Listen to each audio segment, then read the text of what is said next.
Salut à toutes et à tous et bienvenue sur la chaîne des Super Saiyans pour une nouvelle vidéo. Donc aujourd'hui les Saiyans, vidéo un petit peu particulière, ça sera pas une review de figurines comme d'habitude.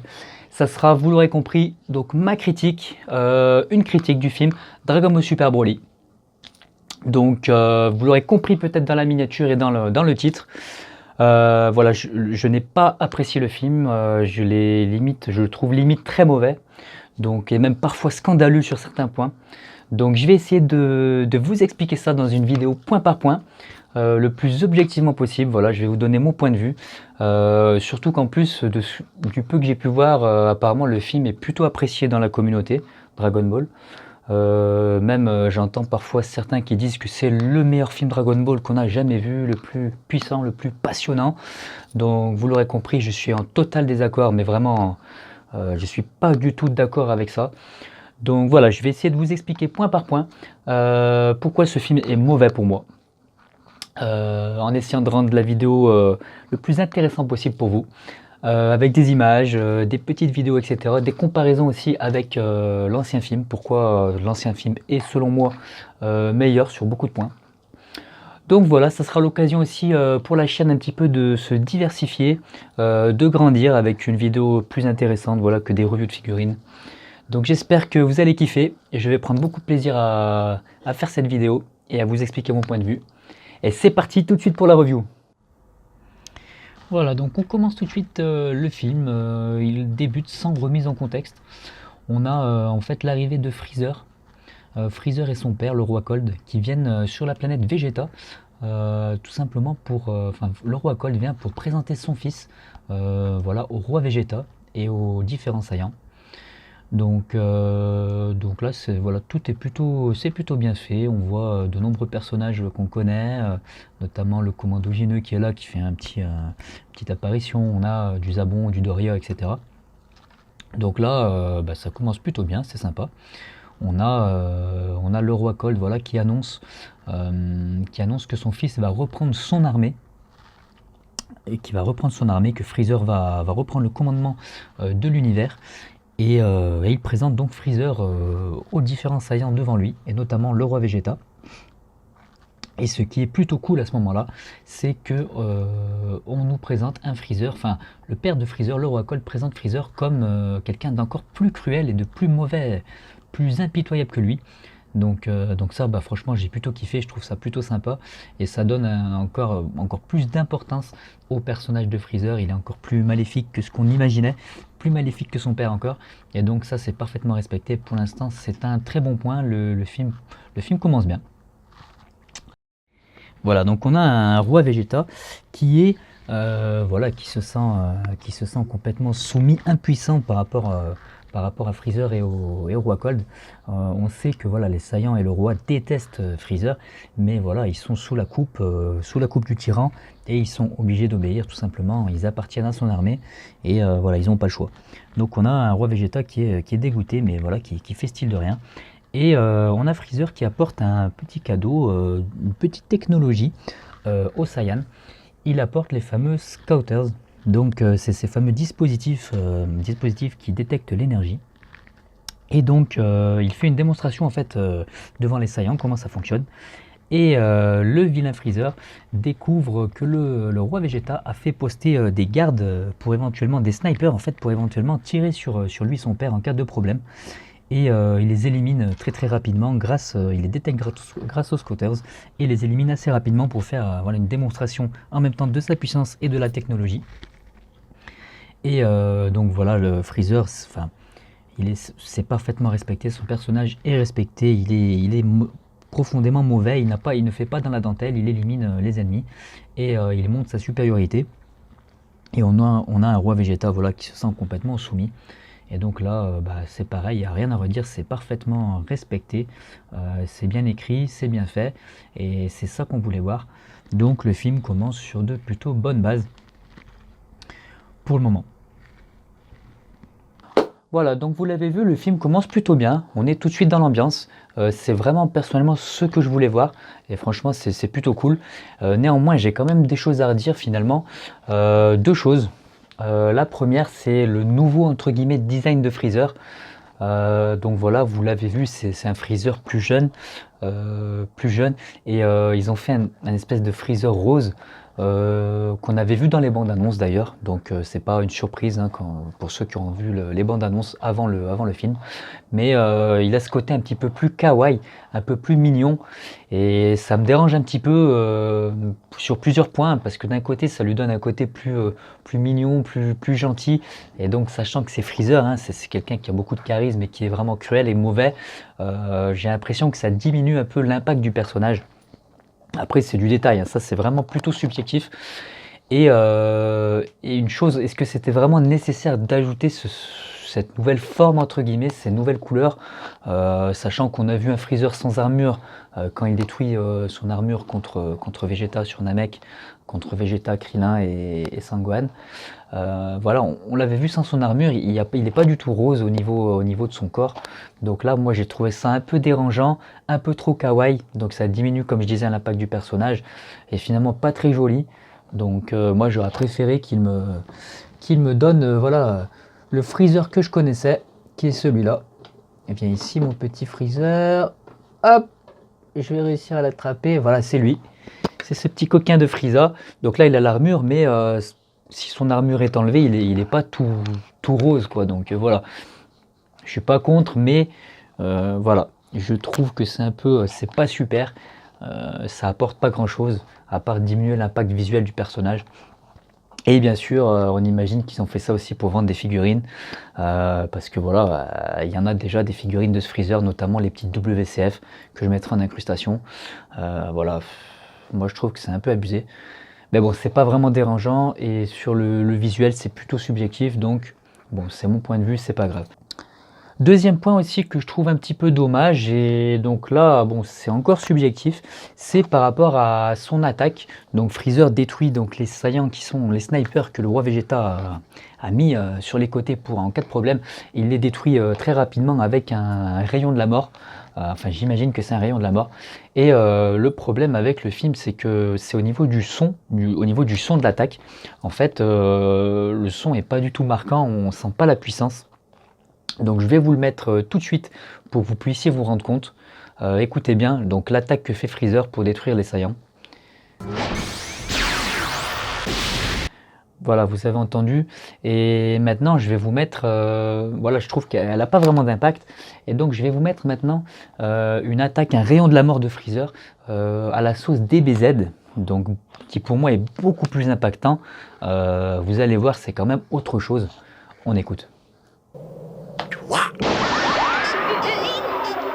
Voilà. Donc, vous avez vu quand même, je trouve que les rayons de la mort de Freezer dans DBZ sont quand même... Enfin, il se passe quelque chose au niveau du son, on comprend la puissance, la vitesse de l'attaque. Et dans Dragon Ball Super, tout est un petit peu, et dans ce film, tout est un petit peu moins impactant. Et, voilà, on retient moins la chose. Et donc, l'attaque est moins marquante. Voilà, en tout cas au niveau sonore. Donc, une petite critique, c'est pas très grave. Mais voilà, ce film est censé être canon, c'est la suite de DBZ, donc avoir quelque chose qui est moins bien, donc là son attaque, pour l'instant le son de son attaque pour moi est moins bien, et ben c'est un petit peu décevant pour moi. Voilà, puis Freezer s'en va et puis on continue. Donc on a le roi Vegeta qui va voir son fils qui est dans un incubateur, donc le prince Vegeta. Et le roi est fier de son fils. Il voit que son fils a un très fort potentiel de combat. Et il espère un jour pouvoir prendre sa vengeance sur Freezer en espérant que le prince soit le futur, celui qui commandera l'univers. Voilà, il met tous ses espoirs en son fils. Et donc c'est plutôt cool. On voit aussi une salle où il y a ce qu'on imagine être tous les saillants d'élite, ceux qui ont le plus fort potentiel qui sont en incubation. Et donc ça donne un petit peu de background sur ce qu'on pouvait déjà imaginer, mais c'est plutôt sympa, il n'y a rien à dire. On voit ensuite le roi Vegeta qui descend les marches. Et qu'est-ce qu'il voit? Il voit un saillant qu'il ne connaît pas, une capsule d'incubation qu'il ne connaît pas. Et qu'est-ce qu'on découvre avec lui? C'est tout simplement Broly. Donc on voit Broly pour la première fois dans le film. Il a à peu près le même âge que le prince Vegeta au vu de sa taille. Et en fait, il est là, le roi apprend qu'il est là parce que Broly a dépassé tous les records tous les records de puissance et de potentiel. Il est même supérieur, son pouvoir est même supérieur à celui du prince. Donc le roi Vegeta en prend un sacré coup dans son orgueil. Et tout de suite, on enchaîne avec donc Paragus, le père, de Broly, qui vient demander des comptes au roi à la salle du trône, en disant, voilà, il a appris que son fils allait être expatrié sur une petite planète, une planète mineure de rien du tout, une planète hostile. Et il demande des comptes au roi et lui dit pourquoi vous faites ça Broly n'a rien fait, il est juste plus puissant que le prince et vous êtes jaloux. Et donc le roi Vegeta, à demi-mot, ne dit rien. Hein. Donc effectivement, il est vraiment jaloux, mais il donne un prétexte, il dit que Broly pourrait devenir trop puissant et péter les plombs et être un espèce de un problème par la suite pour les Saiyans et pour l'univers. Donc il donne un prétexte. Et donc voilà, en fait, Broly, concrètement, il est envoyé sur une planète toute pourrie pour l'expatrier, en fait, pour qu'il finalement qu'il meure hein, sur cette planète, ou qu'il ne revienne jamais en tout cas. Et donc voilà, pour l'histoire pour l'instant de Petit Broly. Donc là, moi, j'ai tout de suite un problème avec cette scène, surtout par rapport au film de 93, au film DBZ Broly de 93, qui pour moi, cette scène dans le film, elle existe et elle est beaucoup plus impactante selon moi. Je vais essayer de vous expliquer pourquoi. En effet, dans le film de 93, en fait, on a le roi Vegeta, voilà, c'est pareil, il est touché dans son orgueil, et qu'est-ce qu'il fait il essaye instantanément de tuer Paragus. Et il fait tuer Broly, il essaye de faire tuer Broly, il le fait poignarder, et puis il le laisse pour mort dans l'espace. Et pour moi, voilà, cette scène est beaucoup plus marquante, elle est beaucoup plus dramatique hein, dans un sens, mais elle est beaucoup plus impactante que la nouvelle scène voilà, de Broly là, qui est envoyée sur une planète. Donc le roi Vegeta, il veut le tuer en fait, mais il le tue pas directement. Donc il l'envoie sur une planète, ça. Il prend le temps d'envoyer un pote sur une autre planète. Enfin, ça n'a pas vraiment de sens selon moi. Surtout quand on sait ce que sont les Saiyans.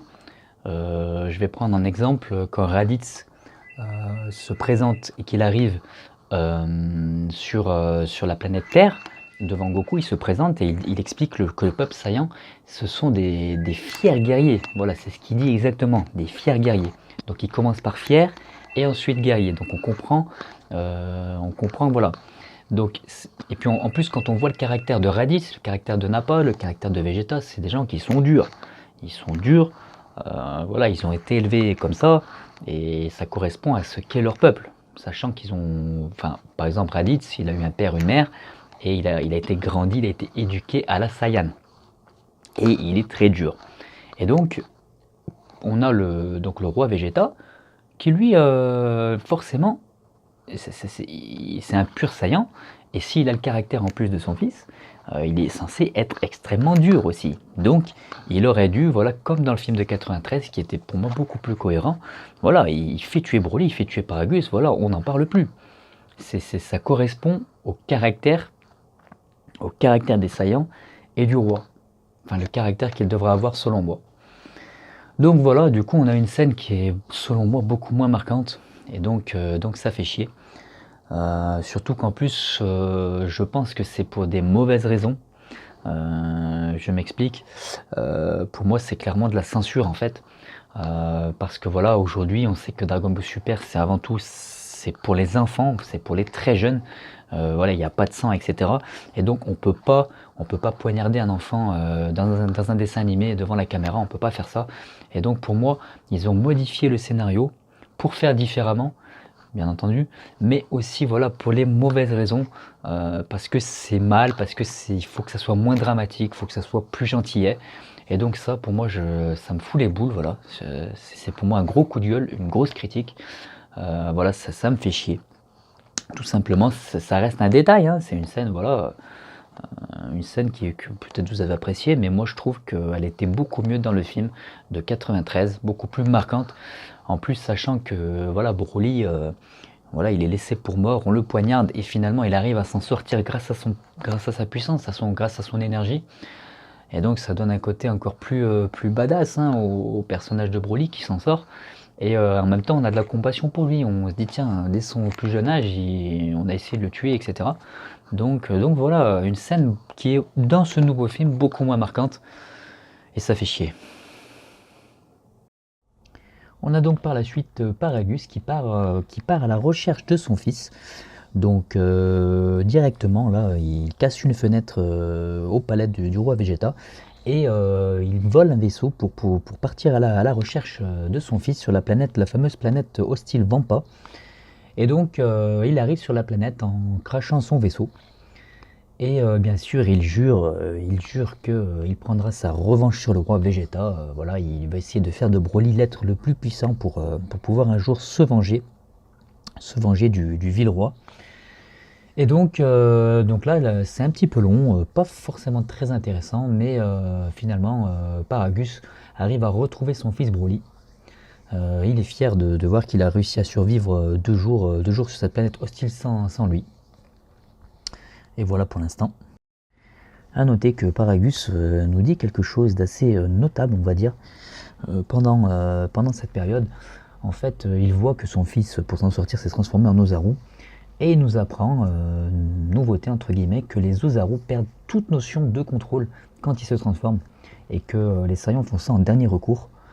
Et donc là, j'ai envie de semer coup de gueule encore une fois, parce que c'est pas du tout ce qu'on connaît des Saiyans. La preuve, c'est que Vegeta, lui, se transforme en Ozaru et garde toute sa notion de contrôle. Et on apprend d'ailleurs dans tout le manga que si Sangoku et Sangohan perdent le contrôle quand ils se transforment en Ozaru, c'est tout simplement parce qu'ils ont le cœur pur et qu'ils ne peuvent pas donc contrôler cette forme un peu purement bestiale, hein. Donc là, on a encore une modification, entre guillemets, on réécrit le scénario Dragon Ball et ça me dérange énormément. Et vous allez voir que c'est loin d'être terminé, malheureusement. On a donc, vous l'aurez compris, Broly, Paragus qui sont bloqués, voilà, sur la planète Vampa. Ils ne peuvent plus décoller, leur radio ne fonctionne pas non plus. Et ils sont bloqués sur la planète pour le moment. L'intrigue continue, donc on a un saut dans le temps, 5 ans plus tard. Et on voit Bardock, le père de Goku, qui est en train de revenir sur la planète Vegeta. Il est dans son vaisseau avec un autre Saiyan. Et voilà, sur ordre de Freezer qui veut que tous les Saiyans se retrouvent sur la planète Vegeta. Et le fameux Bardock, hein, que l'on voit enfin, le père de Sangoku, hein, c'est pas n'importe qui, hein. Bardock, c'est un personnage mythique, hein, qui plaît beaucoup aux fans. On le voit, il a l'air, son design, il a l'air un peu plus jeune, hein, par rapport au dessin, il a l'air plus jeune que celui de DBZ, mais bon, ça c'est pas forcément super dérangeant. Et Bardock en fait se pose des questions. Voilà, c'est le seul personnage, le seul Saiyan peut-être. Pourquoi c'est lui? Ben, c'est une coïncidence, hein, mais bon, c'est pas grave. C'est le seul personnage qui se pose des questions. Il se demande tout simplement pourquoi Frieza fait ça. Il commence à avoir des soupçons. Donc il en parle à son collègue de Saiyan à côté, et puis il atterrit sur la planète, tranquillement, sur la planète Vegeta. Il revient. Et il y a un Saiyan qui lui dit que des hommes de Freezer se sont renseignés sur l'existence de la légende du Super Saiyan. Et donc ça confirme encore plus les soupçons de Bardock sur le plan de Freezer.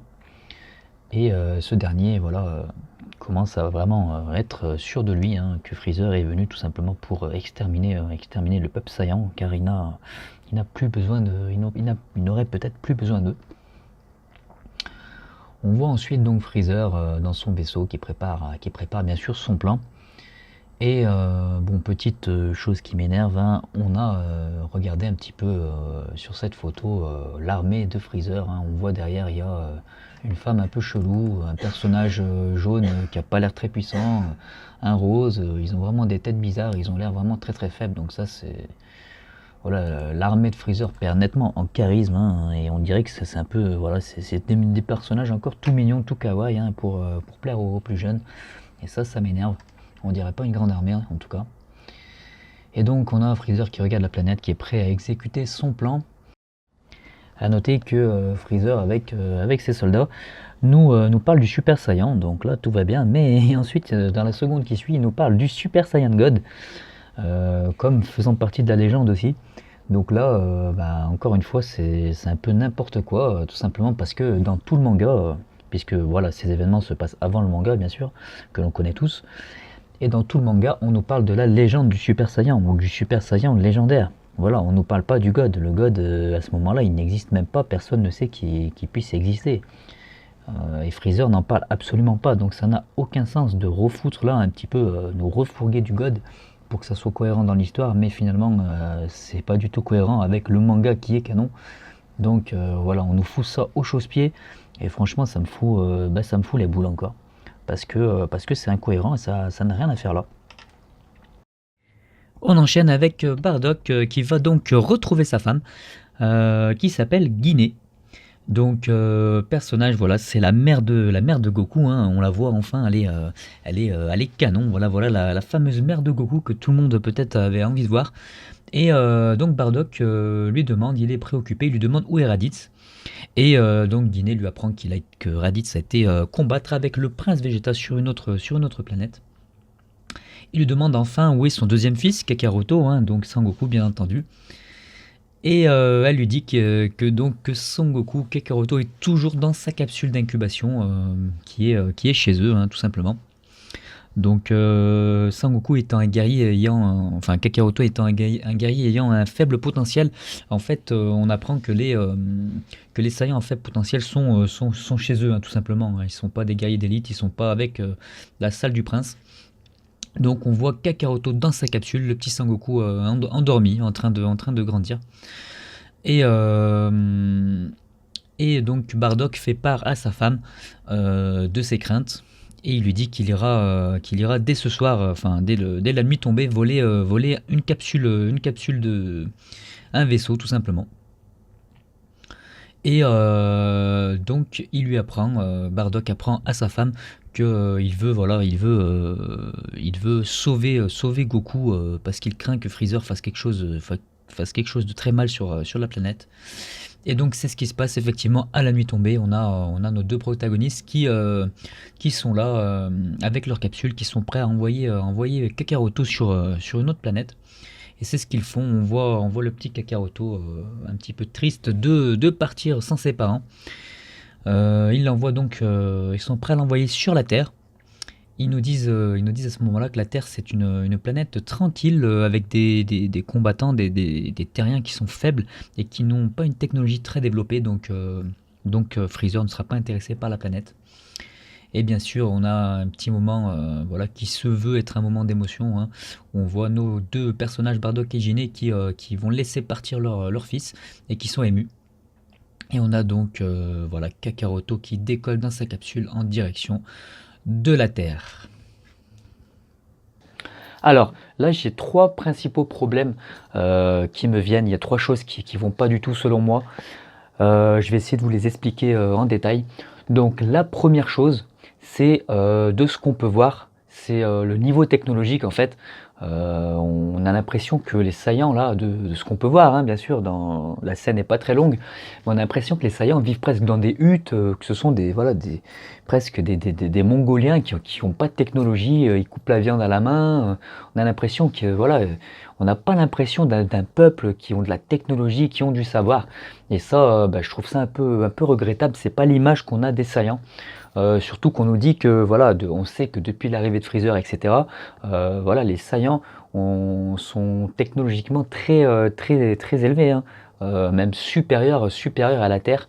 Et d'ailleurs, justement, Bardock le dit quand il va envoyer son fils Kakaroto sur la Terre. Il dit que c'est une planète avec une faible technologie. Alors que quand on sait que sur la Terre, il y a quand même des choses, voilà, Bulma elle est capable de faire certaines choses avec les petites capsules, etc. Bon, voilà.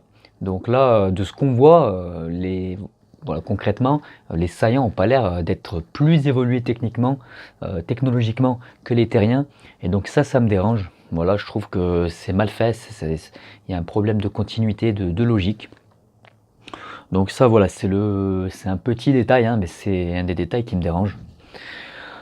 Second problème aussi que je trouve, c'est en fait sur le caractère de ces deux Saiyans, donc de Bardock et de la mère de Goku, Guinée. Ils sont là, ils arrivent, ils se retrouvent, ils se prennent dans les bras, ils sont heureux, ils sont émus. J'ai un souci avec ça. J'en reviens au propos de Raditz quand il se présente à Goku. Il lui dit voilà, le peuple Saiyan, c'est le peuple le plus fier de l'univers. Voilà. Donc je l'ai déjà dit ça, mais voilà, quand on voit ces deux personnages, on n'a pas l'impression qu'ils sont dans toute la scène d'ailleurs, hein, on n'a pas l'impression qu'ils sont fiers, ils sont là. On dirait en fait des terriens. On dirait pas des Saiyans. C'est pas l'image des Saiyans qu'on a. Les Saiyans qui sont durs, quoi. Tu sens qu'ils sont élevés comme ça. Ils sont là pour combattre, pour conquérir. Et là, on dirait voilà, des terriens, tout simplement, qui ont les mêmes émotions que les terriens. Ils sont là, ils s'embrassent. Guinée, quand Kakaroto est sur le point de décoller, elle est en train de pleurer, elle est émue. Voilà, on dirait pas en tout cas, ce sont pas le peuple le plus fier de l'univers. On dirait pas des fiers guerriers. Et ça me dérange. Et Bardock notamment perd nettement en charisme, hein, parce qu'on voit que tout simplement il aime son fils et il veut le protéger. Donc par rapport surtout au Bardock qu'on connaissait, qui finalement, alors il aimait certainement son fils, mais il était tellement fier que voilà, comment dire, il lui montrait pas cet amour dans le premier film, dans le TV spécial, hein, je veux dire, avec Bardock. Et là, du coup, on a un Bardock donc moins badass, et pour moi, voilà, comme je l'expliquais, donc ces Saiyans, on dirait pas des Saiyans, c'est pas ce qu'on sait des Saiyans, on dirait des Terriens. Et donc ça me dérange. Pour moi, c'est un problème. Alors, c'est pas le problème le plus grave, parce que le plus important, c'est le troisième. Pour moi, c'est ce qui fait même pour moi que le film est presque un scandale. Je vais essayer de vous expliquer. C'est en fait, bah voilà, cette histoire qu'on nous redéfinit. On nous redéfinit les origines de Kakaroto, hein, de Goku, comme quoi voilà, il a été envoyé par amour de ses parents pour le protéger sur la planète Terre. Et là, vous allez me dire pourquoi? Tout à fait, monsieur. Et tout simplement parce que c'est pas ce qu'on sait. C'est pas ce qu'on sait de Goku. Goku, son histoire, on la connaît. Tout le monde la connaît. Tous ceux qui connaissent Dragon Ball connaissent son histoire. Goku, voilà, c'est Raditz. Quand il vient le voir, il lui dit, et il n'a pas de raison de lui mentir en plus, parce qu'il a besoin de lui.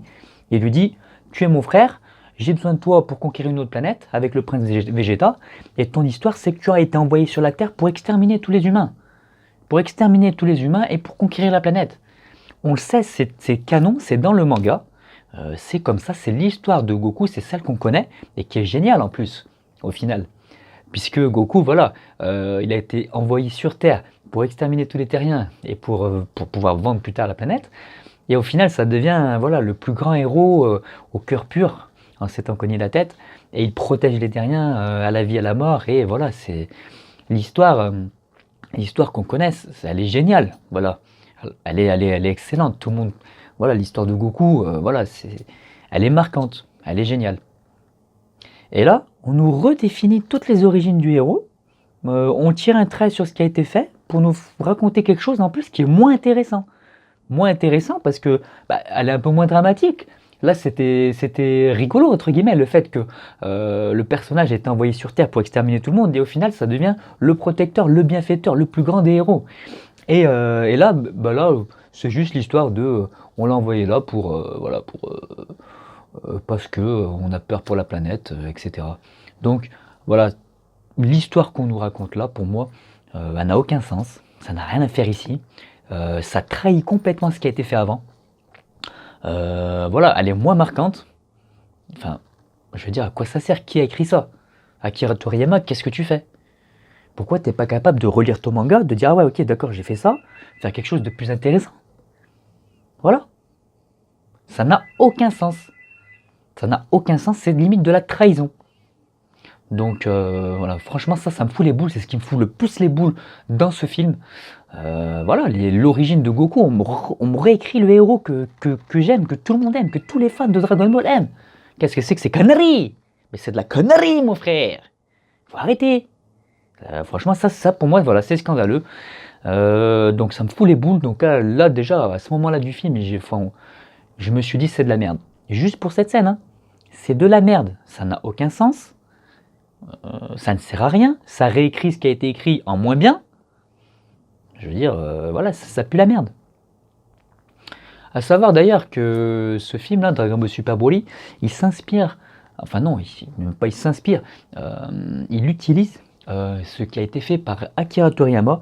C'est dans le manga Jaco the Galactic Patrolman, un chapitre spécial qui s'appelle Dragon Ball Minus, où on voyait justement la mère de Goku, Guinée, les origines, etc. C'était la même histoire, et ben, c'était déjà de la merde, hein, c'était déjà de la merde, on va pas se le cacher.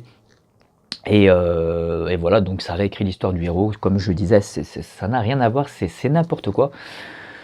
Donc voilà, grosse déception. Et il me vient, pendant que je suis en train de réfléchir, un quatrième point, donc de déception, qui est, voilà, beaucoup moins par rapport à celui que je viens de dire, c'est nettement en dessous, mais j'y pense, c'est de la censure en fait. Parce qu'on a justement dans Jaco de Galactic Patrolman, on voit Goku dans sa capsule d'incubation, exactement la même chose. Et Goku, le petit Kakaroto, il est nu dans sa capsule, hein. Voilà, il est complètement nu, il n'y a rien qui vient le gêner, hein, dans sa régénération, dans sa... Voilà, le liquide fait en sorte qu'il grandisse bien, etc. Et là, qu'est-ce qu'on voit dans Dragon Ball Super Broly? On voit un Kakaroto, et on a vu aussi un Vegeta avant et un Broly qui étaient, voilà, couverts au niveau du sexe. Donc ça, voilà, c'est une forme de censure, selon moi. Voilà, montrer un sexe, oulala, un sexe de petit, c'est vraiment scandaleux, on peut pas montrer ça à des enfants. Donc ça fout les boules aussi, c'est un petit détail, hein, c'est insignifiant, hein. Mais ajouter, ça fait quand même beaucoup de défauts. Donc voilà, surtout qu'on a d'autres exemples, hein, d'incubateurs, hein, dans d'autres films, notamment, qu'est-ce qui me vient à l'idée là? Dans Alien 4, je crois, Alien Résurrection, on a Ripley qui est le clone de Ripley qui est dans un incubateur, hein, elle est nue, hein. On a aussi dans Resident Evil Apocalypse, je crois, le 2, on a Alice, voilà, qui est dans un incubateur aussi, elle est nue, c'est logique, hein, il n'y a rien qui vient gêner leur voilà, j'allais dire leur résurrection, mais leur soin, voilà, leur régénération. Et donc là, on a dans Dragon Ball Super Broly, le film, on a un Kakaroto qui est, voilà, qui n'est pas nu, il devrait être nu, voilà. Alors moi, ça me fait pas plaisir, hein, de voir des enfants nus, hein, c'est pas pour ça, hein. Mais je veux dire, c'est le fait qu'on sait que c'est de la censure parce que c'est pour les enfants, et ça, c'est énervant. Voilà, donc j'ai bien pris le temps de vous expliquer ça, une si petite scène qui apporte autant de mauvaises choses et d'incohérences, bah franchement ça fout la haine. Voilà, donc il y a de la censure, on réécrit l'histoire du héros, même pire que ça, on nous raconte l'histoire d'un autre héros, en fait, parce que cette histoire on la connaît, celle du petit qui est envoyé parce que la planète est en danger, c'est l'histoire de Superman, c'est pas l'histoire de Goku. Donc on nous raconte l'histoire d'un autre héros, donc c'est de la merde. Donc voilà, trop de problèmes dans une si petite courte séquence, il y a de quoi avoir les boules. À noter, il y a beaucoup de personnes qui ont dit aussi que c'était pas normal de voir un Kakaroto avec une armure et qu'il était un peu plus grand aussi que ce qu'on savait. Donc ça, moi, je m'en fiche parce que ça reste cohérent par rapport au manga en fait, hein. Le manga, c'est voilà, c'est la Bible, hein. Le manga, c'est canon, c'est voilà, ce sont les saintes écritures, hein, comme dirait le chef otaku. Et dans le manga, en fait, on voit jamais Sangwan, donc le grand-père de Goku. On voit jamais Sangwan avec Goku petit sans armure, ni avec armure, hein, bien sûr. Mais quand on voit ces scènes-là, parce qu'on les voit dans l'animé, donc ce sont des ajouts tout simplement de l'animé. On voit Sangwan qui lève son fils vers le ciel, enfin qui lève Kakaroto vers le ciel, son petit-fils. Et donc ça, voilà, c'est des ajouts de l'animé, c'est pas canon au manga. Donc le fait que Kakaroto soit envoyé un petit peu plus grand que bébé et en armure, voilà, ça me dérange pas. Voilà. On passe ensuite à Freezer, hein, Freezer dans son vaisseau qui jubile, hein, et il sort tranquillement de son vaisseau. Prépare sa boule de ki, hein. Il prépare sa boule de ki en souriant et puis voilà, il est prêt à l'envoyer sur la planète Vegeta pour détruire bien sûr tous les Saiyans. Et donc il envoie sa boule de feu et bah, qu'est-ce qu'on voit pendant ça doit durer 5-6 secondes, hein, maximum, j'ai pas compté mais bon, c'est guère plus. On voit Bardock qui envoie une boule pour essayer d'empêcher Freezer de détruire la planète. Et on voit un Bardock qui a son armure brisée, donc on sait pas trop d'où ça vient parce qu'on l'a pas vu combattre ni rien. Donc il a son armure brisée, il envoie une boule pour essayer d'empêcher l'inévitable. Et qu'est-ce qui se passe? Bien sûr, il meurt dans la boule de ki de Freezer et la planète explose. C'est c'était le destin de la planète Vegeta que l'on connaissait tous. Donc là encore une fois, trop de choses qui vont pas. Tout d'abord Bardock, hein. Donc on le voit pendant 5 ou 6 secondes, hein. Peut-être un peu plus, allez 10 secondes maximum, il envoie sa boule de feu, il se fait détruire. Donc impossible de s'attacher au personnage, hein, d'avoir un quelconque début de sentiment ou d'empathie, impossible, puisqu'il se fait détruire en 2 secondes. En plus il a son armure détruite, donc on est censé comprendre qu'il s'est battu, mais on nous le montre pas. Donc pourquoi? C'est complètement con. Sachant que, donc voilà, il a bien son armure voilà, déchirée, hein, mais on le voit pas combattre, donc peut-être que ça a été dessiné, ça a été scénarisé, mais que ça a été coupé dans le film. C'est une supposition, hein, parce que le film était peut-être trop long, ils se sont dit allez on va couper ça, donc nul à chier. Ensuite on a les musiques, en plus la musique de la mort du personnage et de la mort de la planète Vegeta, franchement ça marche pas du tout. Moi j'ai eu aucune émotion à ce moment là, donc c'était le calme plat, zéro pointé. Donc voilà, Bardock ça va pas, son caractère ça va pas, puisque en plus c'est un devin, hein, c'est le seul sur la planète, comme par hasard c'est le père de Goku qui est encore en vie, comme par hasard c'est lui qui devine, alors que dans le TV spécial, eh ben il n'y avait pas de hasard, hein, c'était un ennemi qui lui mettait un coup dans la nuque et ça lui faisait quelque chose, il avait des visions. Et ça avait un côté beaucoup plus dramatique, puisqu'au final, voilà, il était fier, il n'était pas fier de son fils, mais après finalement grâce à ses visions, etc., ça justifie le fait qu'il ait attaqué Freezer, qu'il ait compris le plan de Freezer, et qu'après il ait les visions de son fils pendant qu'il se fait tuer, les visions de son fils de Goku contre Freezer qui va prendre sa revanche, et là finalement il meurt avec le sourire Bardock, et donc la scène du TV spécial est 100 fois mieux impactante à tous les niveaux, quoi. Donc quand ils font quelque chose, ils le refont et ils le font en 10 fois moins bien. Voilà, c'est de la merde, donc il faut le dire encore une fois. En plus de ça, vous savez que le personnage de Bardock est canon.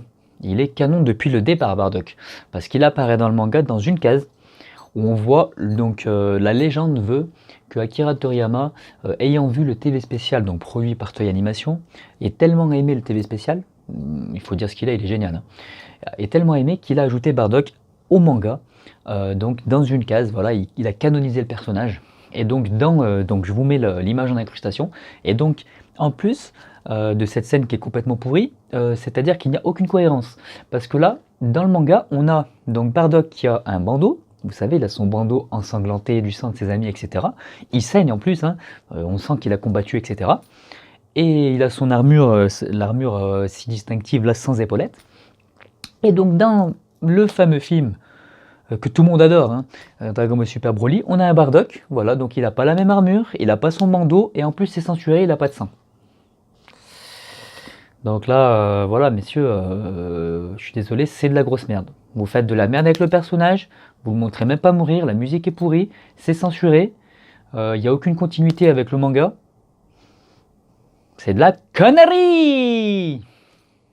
On passe ensuite à une scène où là c'est Nappa, on voit Nappa qui apprend, Nappa, Vegeta, Raditz qui apprennent que qu'une météorite, hein, c'est ce qu'ils croient bien sûr, a percuté la planète Vegeta, et bien sûr qu'il ne reste aucun survivant, que la planète a été complètement détruite.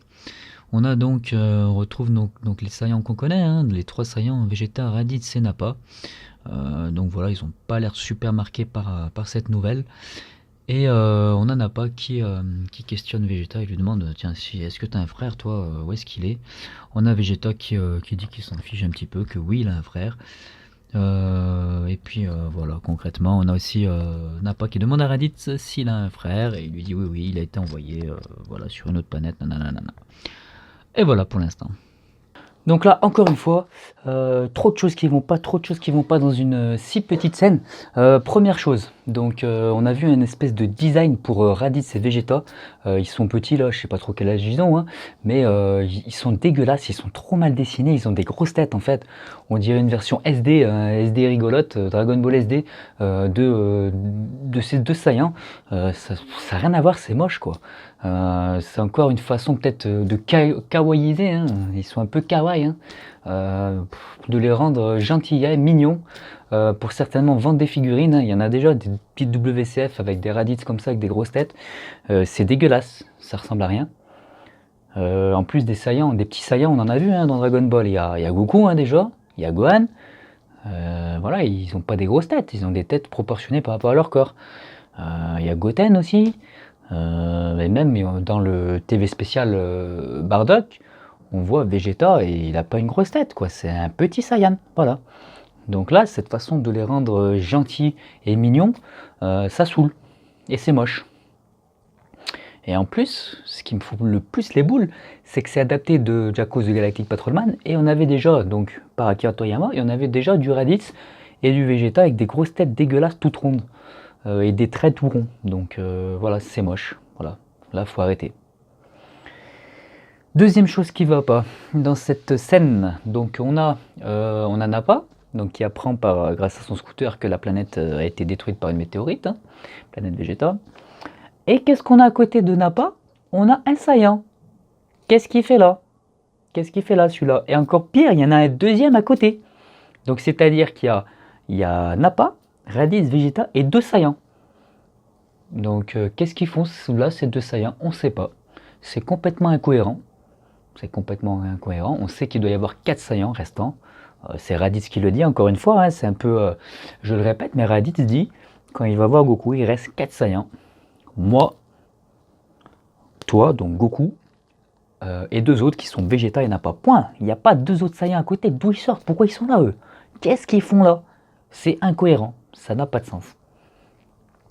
Troisième chose qui ne va pas, et qui est un petit peu dans le même style, donc on nous parle de Tarble. Alors le fameux Tarble, le fameux frère de Vegeta.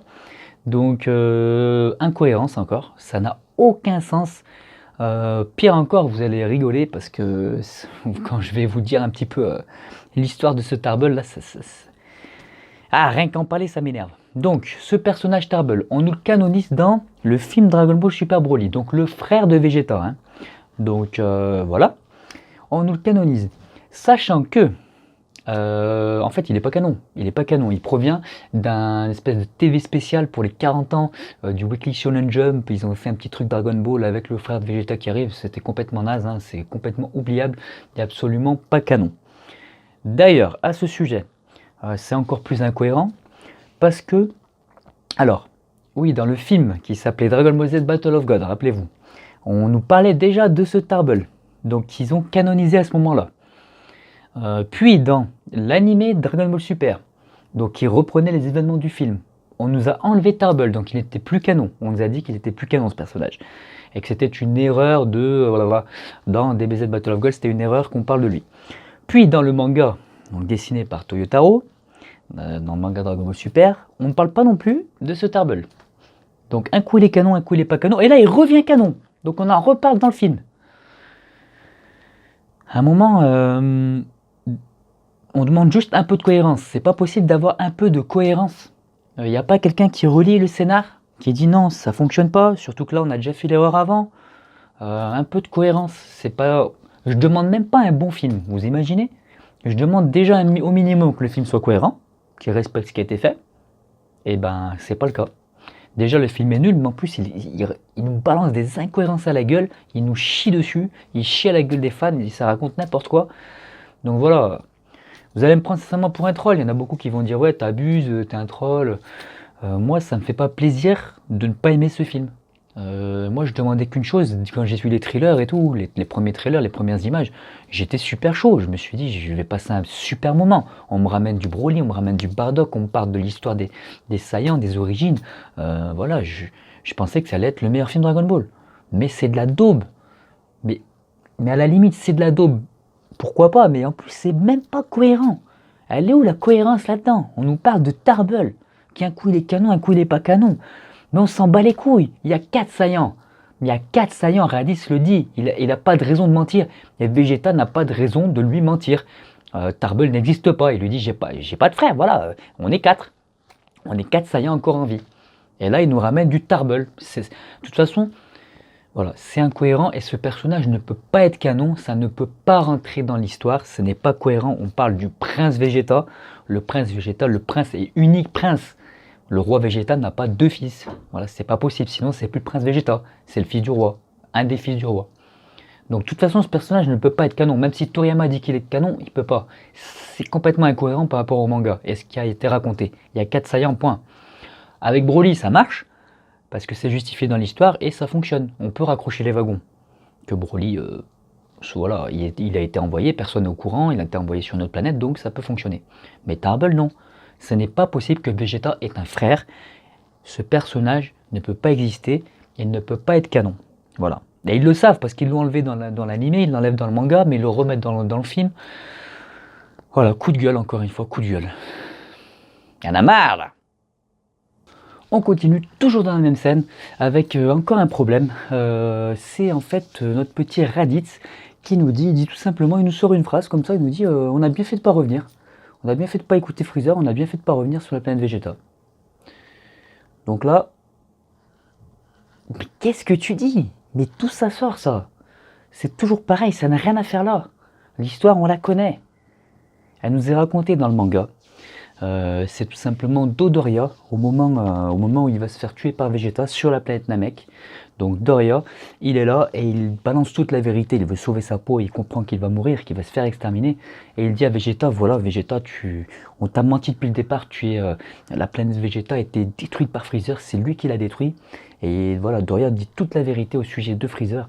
Et il lui dit, voilà, Freezer a fait exprès de t'éloigner de la planète Vegeta pour détruire la planète et pour pouvoir te garder avec nous hein, sous notre coude, pour te manipuler et faire de toi notre marionnette.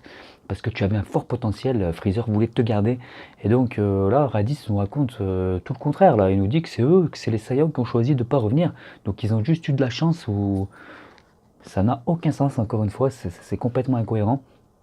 Donc voilà, Doria nous dit sur Namek, il dit la vérité, il n'a pas de raison de mentir aussi. Et voilà, donc Vegeta a été sauvé par Freezer, ce qui rend d'ailleurs Freezer encore plus... Enfin voilà, c'est le manipulateur, celui qui a tout calculé. Et Vegeta, forcément, il lui en veut, quoi. Il a de la rancœur, de la rancune envers Freezer, parce qu'il s'est fait complètement manipuler de A à Z. Donc l'histoire de base est géniale, elle est canon, et là on nous raconte encore de la merde. Donc il y en a marre. Mais c'est pas fini. Et l'histoire continue du coup. On découvre nos héros à notre époque, enfin à l'époque d'aujourd'hui que l'on connaît.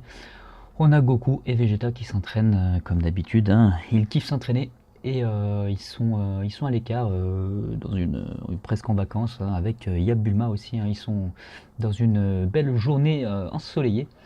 Et on a Bulma qui boit un petit coup et puis on a aussi Beerus et Whis qui sont là. Les deux petits coquins avec la petite bras. Et on a voilà, notre histoire qui se déroule, et puis on a nos Vegeta qui reproche un petit peu à Goku, il lui dit voilà, tu as ressuscité Freezer, tu es complètement fou, tu crois qu'il se sent redevable envers nous, etc. etc. Quelques remontrances. Et on a Bulma qui reçoit ensuite rapidement un appel de son fils, du petit Trunks. Donc le petit Trunks lui apprend en fait que voilà, il y a eu un voleur dans le labo de Bulma. Quelqu'un lui a volé quelque chose et il regarde sur les caméras de surveillance et en fait ils se sont fait dérober 6 Dragon Ball ainsi que le Dragon Radar, et il découvre que ce sont tout simplement des hommes de Freezer vis-à-vis de leur armure. Donc ni une ni deux, ils se préparent et ils se disent que voilà, il faut arrêter ça, et ils veulent récupérer la 7ème Dragon Ball qui est dans un continent, apparemment un continent glacé. Il manquait la dernière Dragon Ball à Bulma. Et donc ils se mettent en route, ils laissent, donc ça c'est assez drôle, ils laissent la petite bras dans les bras de Beerus, hein, voilà, ça c'est plutôt rigolo, et c'est plutôt bien fait. Et on a nos héros qui partent dans un vaisseau, voilà, en direction du fameux continent glacé. On a Goku qui, par curiosité, demande à Bulma pourquoi tu réunissais les Dragon Ball, et elle lui répond, bah ça aussi c'est plutôt drôle, vu son caractère, ça correspond bien au personnage. Elle voulait en fait rajeunir de 5 ans, seulement 5 ans, pour pas paraître trop jeune, hein, pour pas qu'on croie qu'elle ait fait de la chirurgie, mais pour rajeunir un petit peu, parce qu'elle est jalouse des Saiyans qui ne vieillissent quasiment pas. Et donc par la suite on revoit Freezer, hein, qui sourit, hein, qui est prêt d'avoir... On lui apprend qu'il est prêt d'avoir les 7 Dragon Ball, il est très content. Et Et ces soldats lui demandent mais pourquoi réunir les Dragon Ball sur la Terre? Pourquoi ne pas y aller directement vous-même? Et donc Freezer leur dit non, je ne peux pas y aller car il détecterait instantanément ma force. Et concernant le vœu, il veut pas vraiment dire son vœu au départ, mais un de ses soldats lui dit vous voulez grandir, hein, n'est-ce pas? Et effectivement, Freezer dit qu'il veut grandir de 5 cm, que c'est son souhait, qu'il ne souhaite pas devenir immortel ni invulnérable, mais qu'il veut seulement grandir de 5 cm. Donc un de ses soldats lui dit mais vous avez qu'à être dans votre deuxième transformation, à ce moment-là vous pouvez, vous êtes très grand, donc voilà, il n'y a plus de questions à se poser. Et non, c'est bien le souhait de Freezer de grandir. Donc là, je suis sûr que vous y attendiez, mais voilà, donc coup de gueule sur ce passage. Qu'est-ce que c'est que ces conneries? C'est de la connerie. Voilà, Freezer qui demande d'avoir 5 cm en plus. Le mec qui arrête pas de se transformer, qui invente des transformations, il va avoir 5 cm en plus. Ça n'a aucun sens. C'est complètement incohérent, c'est même pas drôle. En fait, voilà, ils prennent le personnage de Freezer et le détruisent pour en faire une blague toute pourrie qui fait rire personne. J'espère que ça vous a pas fait rire. Franchement, voilà, ça n'a aucun sens. Freezer, c'est un des personnages de Dragon Ball les plus charismatiques, les plus vilains, les plus méchants. Ils peuvent pas en faire ça, quoi. Faire une blague à 2 centimes. Franchement, ça fonctionne pas.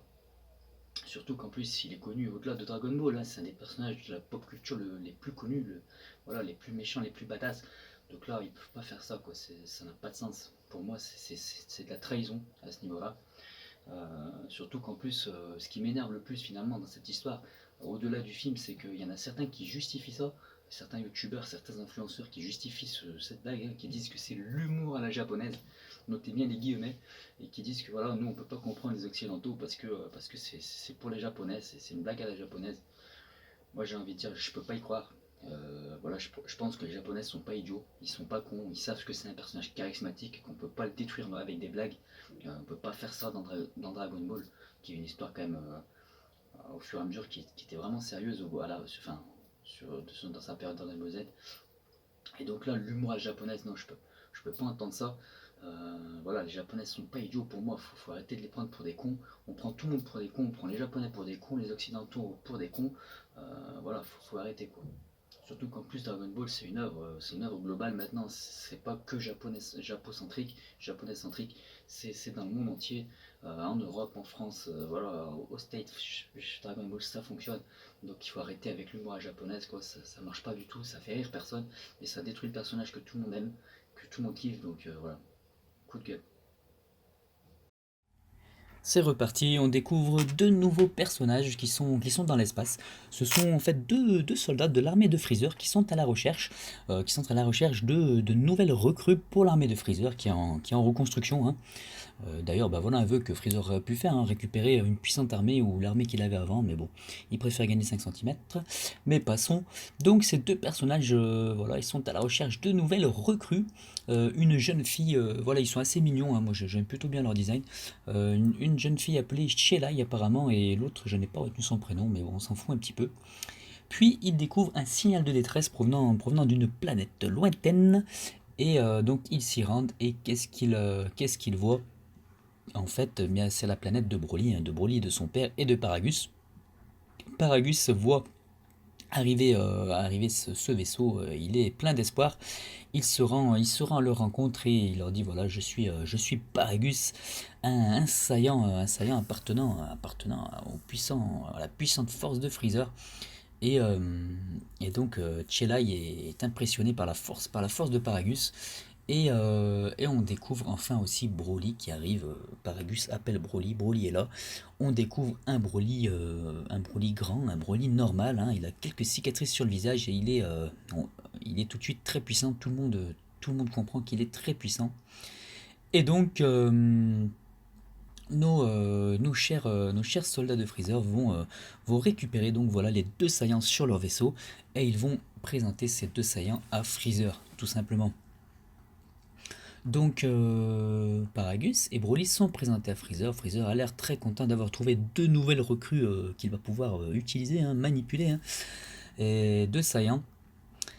Et donc, on apprend aussi que Paragus, en fait, a le contrôle sur Broly, qui lui a coupé sa queue, qui lui, apparemment, selon lui, le faisait perdre la raison par moment, avec son instinct d'Ozaru. Et on apprend aussi que Broly a un collier, en fait, qui permet à Paragus de le contrôler en lui envoyant une décharge électrique, voilà, pour lui faire prendre les bonnes décisions. Donc Paragus contrôle son fils par ce biais-là, tout simplement. Donc on apprend que Broly, ça lui arrivait parfois de péter les plombs, hein, donc c'est pour ça que Paragus a fait ça. Et Freezer lui demande si justement ça lui arrivait de perdre le contrôle, et Paragus lui répond qu'il a juste à électrocuter et que ce n'est plus un problème. Et donc voilà, on a Freezer aussi qui apprend, qui dit à Paragus, voilà, ton père, le roi Vegeta vous a expatrié sur une planète, mais le fils du roi est encore en vie, Vegeta 4. On apprend que voilà, c'est une lignée finalement, ça c'est plutôt intéressant au niveau du background, que c'est une lignée de Vegeta et que le Vegeta que l'on connaisse c'est le Vegeta numéro 4. Et donc il est toujours en vie, et donc bien sûr Paragus a envie toujours de prendre sa revanche, hein, sur le roi Vegeta, donc il a envie d'éliminer son fils tout simplement. Et voilà, pour l'instant. Donc tout le monde trouve son intérêt jusque-là. On se retrouve ensuite dans une salle, je crois, vers les cuisines, etc. Où on a un petit peu de background autour de Broly. Voilà, on nous en apprend plus sur Broly. Notamment sur son espèce de couverture là qu'il porte au niveau de sa taille, sa couverture verte. Et en fait, on voit que Cherai essaie de lui faire enlever, et Broly s'énerve et lui dit non, non, non, c'est très important pour moi. Voilà, ensuite on a Cherai qui se fait un petit peu embêté par un soldat de Freezer un peu saoul, hein. Et on a Broly qui commence à s'énerver, qui montre qu'il peut rapidement péter les plombs, et son père utilise sa télécommande contre lui pour l'électrocuter, donc lui demander de se calmer, hein, par ce biais-là. Et donc on a un Broly manipulé. Et on a donc Cherai qui n'est pas très contente de voir ça, qui sent le côté bon de chez Broly, hein, et qui va donc piquer la télécommande de Paragus qui permet d'électrocuter son fils. Elle lui pique au niveau de la taille, et elle détruit la télécommande. Et on apprend un petit peu plus tard aussi, on est un peu dans l'histoire, dans le background de Broly, que voilà, donc cette espèce de couverture autour de lui verte, c'était tout simplement l'oreille d'un de ses amis. Donc c'était un gros monstre avec lequel Broly s'est entraîné sur la planète sur laquelle il était, la planète Vampa, et qui s'est pris en affection de cette bestiole, et que son père, voilà, a tiré dans son oreille, etc. Il était pas trop pour, et puis voilà, ça donne un peu de background, hein. On essaie de nous rendre ce Broly un peu mignon, hein. Voilà, tout simplement. Et on a Freezer, voilà, qui est prêt à mettre son nouveau plan en marche. Il veut retourner sur Terre, récupérer les Dragon Ball et utiliser Broly contre Vegeta, contre les Saiyans, hein, Vegeta et Goku. Et justement, un de ses soldats donc lui apprend qu'ils ont bien récupéré les 7 Dragon Ball sur Terre. Et on passe tout de suite à Goku et Vegeta justement qui sont sur le continent glacé, et voilà, qui découvrent le petit vaisseau des soldats de Freezer. Mais voilà, on a Freezer qui arrive rapidement sur Terre. Il récupère les Dragon Ball, et on découvre donc, nos héros découvrent donc Broly et Paragus. Voilà, ils demandent à Freezer c'est qui ces deux-là. Freezer leur dit c'est deux Saiyans comme vous, et ils sont maintenant avec moi, hein, sous mes ordres, hein, et ils vont, voilà, on va en découdre tous ensemble. Ce sont les nouvelles recrues de son armée, et on a donc Paragus qui voit Vegeta de loin. Il le reconnaît tout de suite, hein, il reconnaît la même tête que le roi Vegeta. Et donc il a envie de se venger instantanément. Et donc il envoie Broly pour aller combattre nos héros.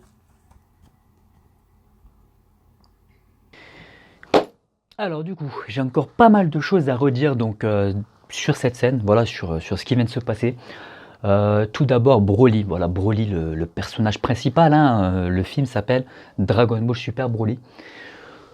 Donc voilà, Broly, on nous le présente, c'est un personnage voilà, qui est gentil. Ça n'a plus rien à voir avec l'ancien Broly, hein, l'ancien Broly voilà, que tout le monde a adoré, qui a marqué les anciens fans, hein, moi qui m'a vraiment profondément marqué. J'étais pas prêt à l'époque, hein, d'avoir ce personnage aussi badass, aussi cruel, aussi puissant, voilà, capable d'une cruauté incroyable. Il tue son père de sang-froid et ça le fait rigoler. Il persécute des innocents, etc. Ce personnage, voilà, de Broly qui était vraiment marquant par sa cruauté, sa badassitude. Et là, on a un nouveau Broly qui est complètement différent. Voilà, c'est presque un pied de nez en fait, un pied de nez car il n'a plus du tout le même caractère, hein. Avant, c'était un fils de pute incroyable, et là, c'est un mec tout gentil, presque niais, renfermé sur lui-même et tout timide. Donc là, c'est plus du tout le même personnage. Après, voilà, il a plus de background, entre guillemets. On raconte un petit peu son histoire, le fait qu'il s'attachait à une créature, que son père, voilà, l'utilise. Mais ce Broly, voilà, pour moi, il est clairement moins impactant que celui qu'on a connu. Après, c'est subjectif. Je comprends en fait qu'on puisse aimer le nouveau Broly, qu'on puisse le trouver attachant et mignon. Mais je pense que voilà, si vous découvrez ce film aujourd'hui, vous n'allez pas être marqué par le personnage de Broly. Peut-être par son chara design, ça peut vous marquer, mais pas sa personnalité. Alors que le Broly d'avant, du film de 93, était vraiment marquant, putain. Mais quand j'y pense, voilà, j'ai des frissons, j'ai envie de regarder le film. Vraiment, faut le regarder parce que ce personnage, voilà, il a quelque chose, hein. Il dégage, voilà, beaucoup de cruauté et voilà, voilà, il est marquant, voilà, à tous les niveaux. Et je pense que ce Broly-là est beaucoup moins marquant. Après, il est attachant, donc bon.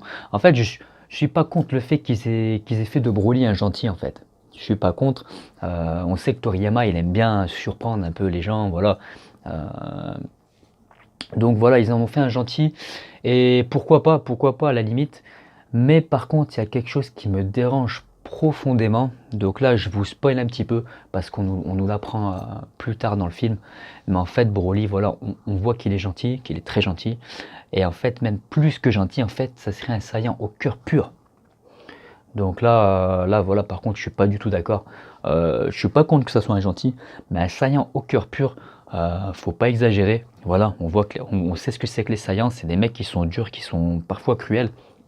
Et pourquoi lui, comme par hasard, il aurait le cœur pur?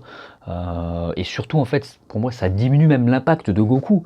Goku, voilà, Goku, c'est le héros qu'on kiffe tous. Il a le cœur pur. Il y en a pas 50 des Goku, il y en a qu'un seul. Et là, on nous ramène un autre Saiyan qui lui aussi a le cœur pur. Non, c'est loupé, ça sert à rien.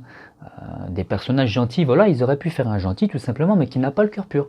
Comme nous, les humains que l'on est, on n'a pas le cœur pur, je pense, nous tous.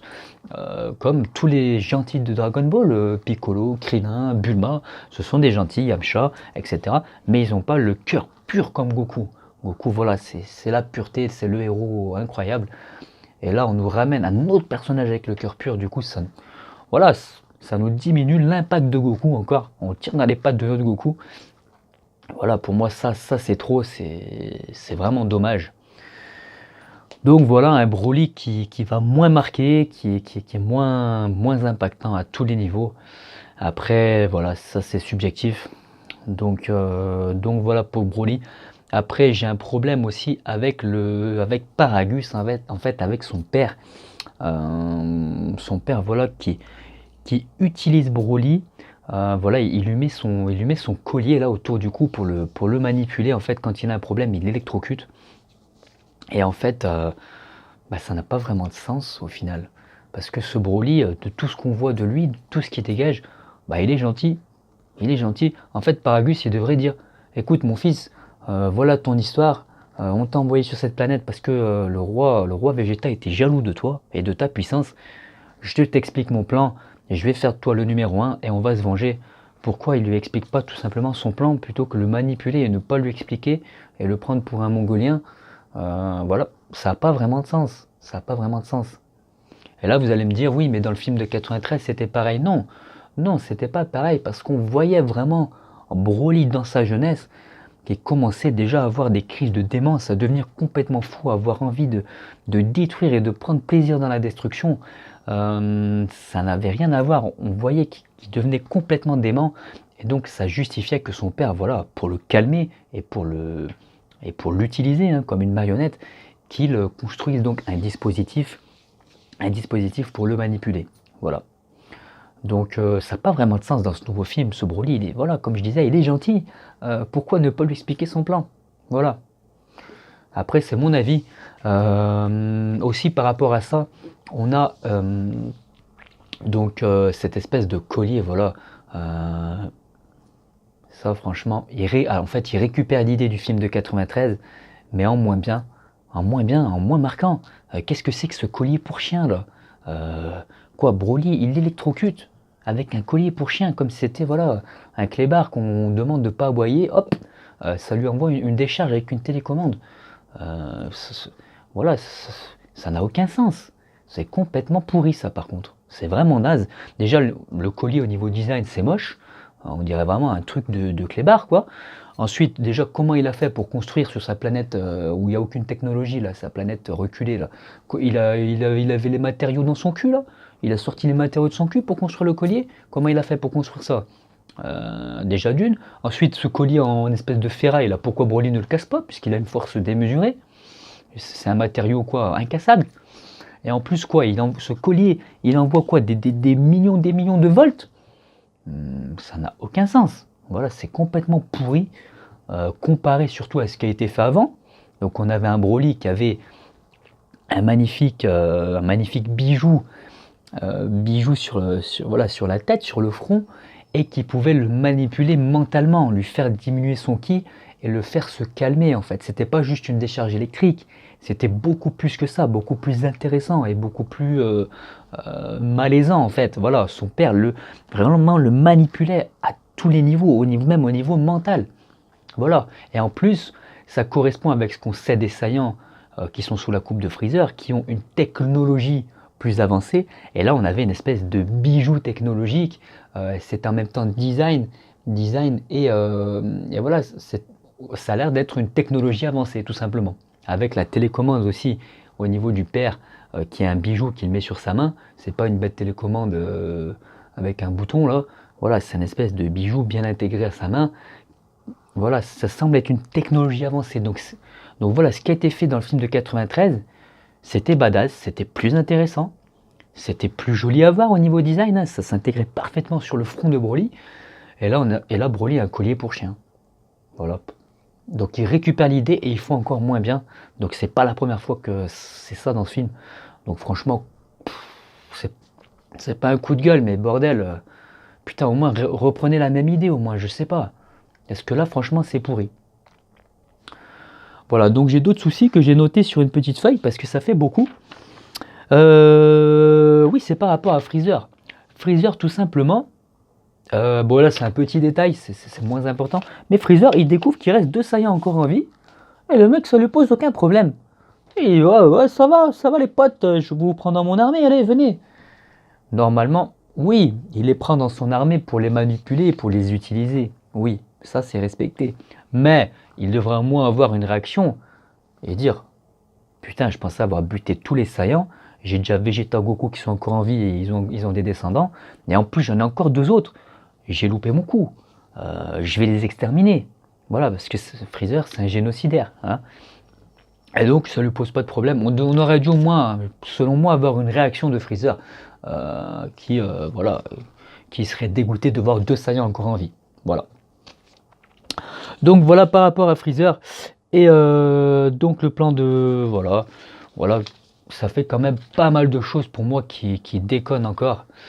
Après voilà, dites-moi ce que vous en pensez dans les commentaires. Est-ce que vous aimez ce nouveau Broly? Moi personnellement j'ai du mal, vraiment j'ai du mal. Et surtout que vous allez voir en fait par la suite le Broly ne parle pas beaucoup. Il parle quasiment pas, même dans tout le combat qui va arriver là. Je vais vous expliquer ça en détail. Et donc, ouais, ça fonctionne pas pour moi. Et c'est parti, donc le combat que tout le monde attendait tant débute. Et on a un premier round entre bien sûr Broly qui attaque Vegeta en premier.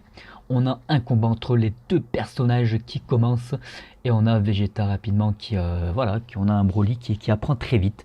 Vegeta se transforme en Super Saiyan. Le dessin est d'ailleurs assez classe, hein. Vraiment très très DBZ, c'est assez beau à voir. On a ce Vegeta Super Saiyan, il se rend compte effectivement que Broly progresse à la vitesse de l'éclair. Il se transforme ensuite pour la première fois en Super Saiyan God. On voit notre héros avec les fameux cheveux rouges.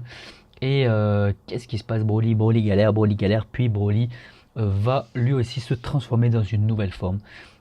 C'est inédit, c'est une forme en fait qu'on appelle Ozaru maîtrisée.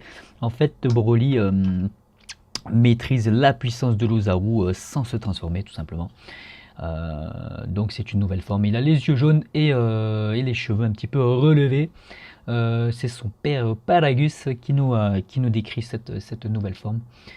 Et on a ensuite tout simplement Sangoku qui prend le relais. Sangoku qui prend le relais, qui vient combattre. Il combat en normal, puis en Super Saiyan, puis en Super Saiyan God. Puis voilà, Broly passe toutes les étapes, il progresse, et Goku se transforme en Super Saiyan Blue. Enfin, on a ensuite un Goku qui a le dessus sur Broly pour l'instant. Et Freezer, toujours aussi machiavélique, décide tout simplement de faire un élément déclencheur pour que Broly soit encore plus puissant. Et il pense à comment il avait rendu fou Goku à l'époque sur Namek en tuant Krillin. Et donc, que fait Freezer? Il tue tout simplement Paragus de sang-froid avec un rayon de la mort. Et on a Broly qui rentre dans une colère tout simplement noire, hein. Il s'énerve et il se transforme à nouveau. Il se transforme en Super Saiyan.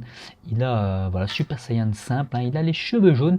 Et néanmoins, il y a une petite variété, c'est qu'il a les cheveux jaunes de Super Saiyan simple, mais il a les pupilles dilatées blanches, ainsi qu'une aura verte. Donc un petit peu différent. Donc voilà, Broly s'énerve. Il combat les deux Saiyans Blue, Vegeta et Goku, puis c'est Broly qui a le dessus tout simplement en Super Saiyan. Il arrive à dominer les deux Blue et il tombe tout simplement sur Freezer et se met à se battre contre Freezer. Et nos deux héros en profitent Goku tire Vegeta, ils en profitent pour s'échapper. On a un combat qui débute entre Golden Freezer et notre ami Broly. Et à ce moment-là, nos héros en profitent pour fusionner. Ça prend un petit peu de temps. Après 2 échecs, ils arrivent enfin à fusionner et Gogeta devient canon. On découvre le fameux Gogeta en normal qui va prendre la relève sur Freezer. Il va fighter du Broly. Il va dominer Broly. Et Broly va à nouveau se transformer enfin dans la forme que l'on connaît tous, la forme berserk avec les cheveux verts, les muscles saillants. Et là, c'est le Broly qu'on kiffe au niveau design. Et Gogeta est obligé de se transformer en Super Saiyan Blue pour résister. Gogeta se fight. Il a le dessus. Voilà, c'est le personnage le plus puissant. Hein. C'est la fusion parfaite, hein, des deux quasiment guerriers les plus puissants de l'univers. Et donc il a le dessus sur Broly. Et Broly se fait dominer tout simplement. Et qu'est-ce qui se passe? On a Cherai qui a récupéré les Dragon Ball et qui va en profiter pour faire un vœu. Tout simplement, elle voit que Broly va se faire tuer par Gogeta qui est un peu moins gentil que Goku. Et elle fait le vœu que Broly soit renvoyé sur sa planète initiale. La planète d'où il vient, la planète de Vampa. Et donc Broly est renvoyé sur la planète Vampa avant que Gogeta ne le tue. Et on a ces deux personnages, donc Cherai et le petit bonhomme orange dont je ne connais pas le nom, qui vont rejoindre Broly sur sa planète et ils sont contents de vivre à ses côtés, d'aller vivre à ses côtés. Et voilà, le combat est terminé comme ça, hein. Ça se termine de façon un petit peu abrupte.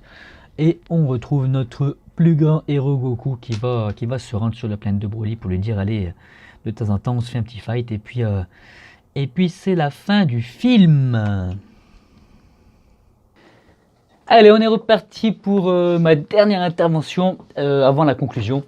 Donc sur les 40 minutes de combat, etc., j'ai beaucoup de choses à redire. Donc j'ai tellement de choses à redire, j'ai pris des notes, voilà, je suis obligé. Hein. Mais donc je vais vraiment prendre le temps de tout détailler, il y a beaucoup de choses. Donc voilà, on est bien, la vidéo est longue, de toute façon elle sera super longue, donc si vous êtes là, que vous regardez encore la vidéo, et ben c'est que vous êtes fan de Dragon Ball, tout simplement, que vous kiffez avec moi. Donc bah voilà, je vais prendre mon temps pour vous expliquer encore tout ce qui va pas, tranquillement.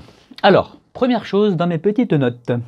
Alors, oui, donc en fait, on a l'impression que le film, voilà, il fait à peu près 1h30, c'est le plus long film Dragon Ball, je crois, Dragon Ball Super, le DBZ tout simplement, qu'on ait vu. Et on a l'impression que quoi, ils se sont dit, les créateurs, voilà, on va mettre 40 minutes d'histoire, 40 minutes de combat, comme ça tout le monde sera content. Limite, c'est un quota, hein, comme ça, on met de l'histoire, comme ça tout le monde est content, on a un gros combat, tout le monde est content. Limite, c'est calculé au millimètre près, à la seconde près. J'ai envie de dire, bon voilà, en tant que fan, on s'en fout. Si tu dois me raconter 2 heures d'histoire sur Dragon Ball, moi je suis preneur.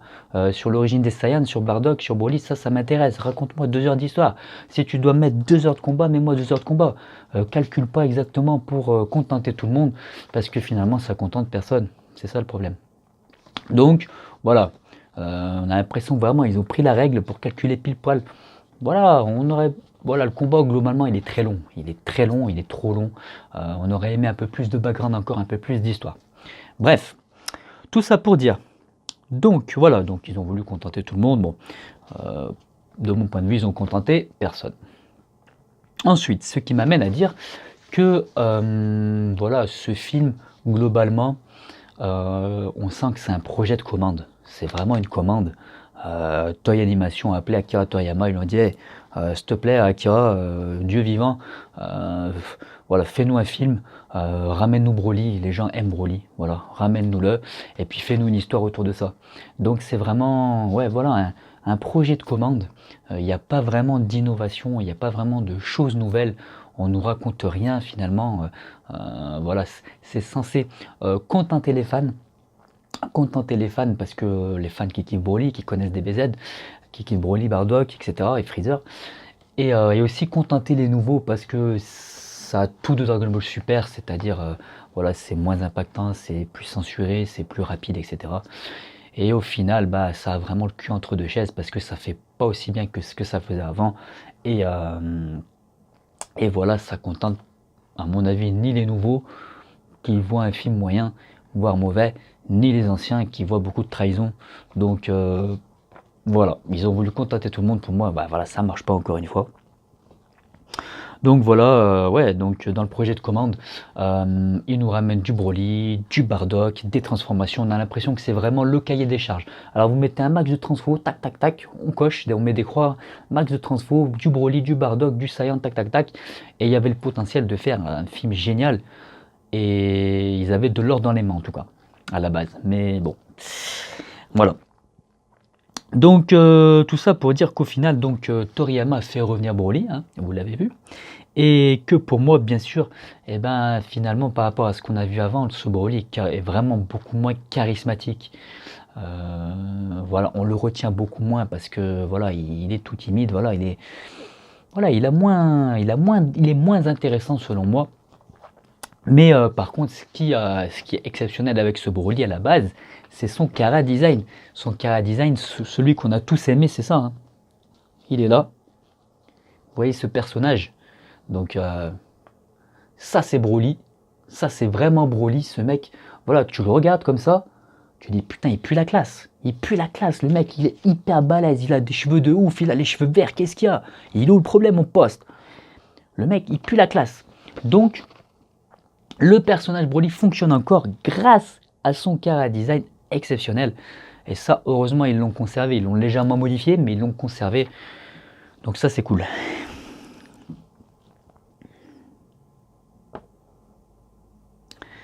Donc par rapport à ça, ce qui est drôle, c'est que on a aussi une sorte de limite un troll un peu hein, de Toriyama, un pied de nez, parce que dans le combat, finalement, ce qu'on voit le plus, c'est la transformation Ozaru maîtrisée, donc avec les cheveux noirs relevés et les pupilles jaunes. Et dans tout le combat, voilà, j'ai pas minuté, mais je sais que je me suis rendu compte que c'est la transformation qu'on voit le plus, alors que voilà, Comme je vous disais, ce qui a marqué les gens, c'est ça. Hein, c'est la transformation berserk légendaire. Hein. C'est celle-là pour moi, c'est mon avis. Hein, ou celle-ci, hein, qui a marqué le plus les gens. Et au final, celle qu'on voit le plus, on la voit très peu, la berserk. Elle arrive juste à la fin, en fin de film. Ça dure quelques minutes. Quasiment pas, on le voit même pas d'ailleurs prendre le temps de se transformer comme dans l'ancien film où on voit la caméra qui monte avec la transformation en Saiyan légendaire de Broly. Et là, c'est expédié en 2 secondes. J'ai l'impression que c'est limite pour nous troller. Voilà, pour vendre en plus plein de figurines, on voit toutes les transformations de Broly en noir, enfin en normal, en Ozaru maîtrisé, en Super Saiyan, ça dure un moment, et ensuite là enfin la Berserk.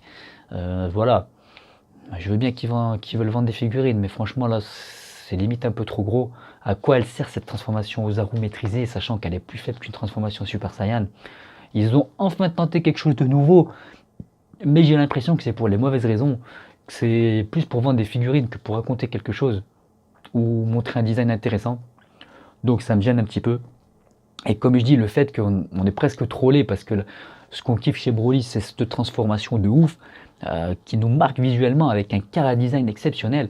Et c'est celle qu'on voit le moins finalement. Donc un petit troll quoi. Voilà, voilà. À noter d'ailleurs que par rapport au design de Broly, ce qui est complètement ouf, c'est que Toriyama l'a dit dans une interview. En fait, le mec, à l'époque, pour le film de 93, il avait dessiné. Donc, ce n'est pas lui qui a créé Broly. Ce n'est pas lui qui a créé le personnage de Broly, son histoire, mais c'est lui qui a créé son design, qui l'a dessiné, qui a fait ce cara design exceptionnel pour moi. Et donc, le mec, en fait, ce qui est marrant dans une interview là qu'on a eu il n'y a pas si longtemps, c'est qu'il disait. Ben moi je me souvenais plus avoir dessiné Broly. C'est le mec t'a fait un cara design de ouf, mais il s'en souvient même plus. C'est pour vous dire la considération qu'il peut avoir. Et que voilà, c'est limite, il a presque Alzheimer le bonhomme, il a 60 ans passés. Voilà, franchement, ça me trouve le cul. Le mec il se souvient même pas qu'il avait créé ce personnage, enfin créé le design de ce personnage. Et on lui demande de le faire revenir, ah mais c'est moi qui avais fait ça. Ça semble pas très sérieux quand même. Donc voilà, Toriyama, c'est presque un dieu au Japon.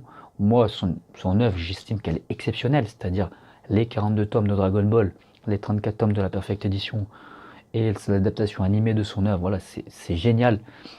Mais le mec, voilà, c'est pas sérieux, quoi. Il se rappelle plus de rien.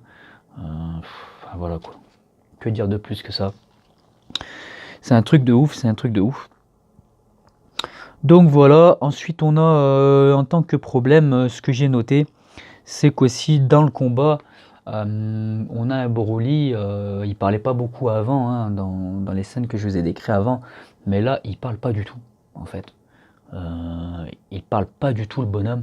On n'a aucun échange entre Broly et les personnages, hein, et Goku ou Vegeta ou Freezer d'ailleurs. Et, en fait voilà, il y a rien quoi. On peut pas être dedans à 100% parce que voilà, il y a rien, il se passe rien, il n'y a pas de dialogue. Il n'y a pas de dialogue.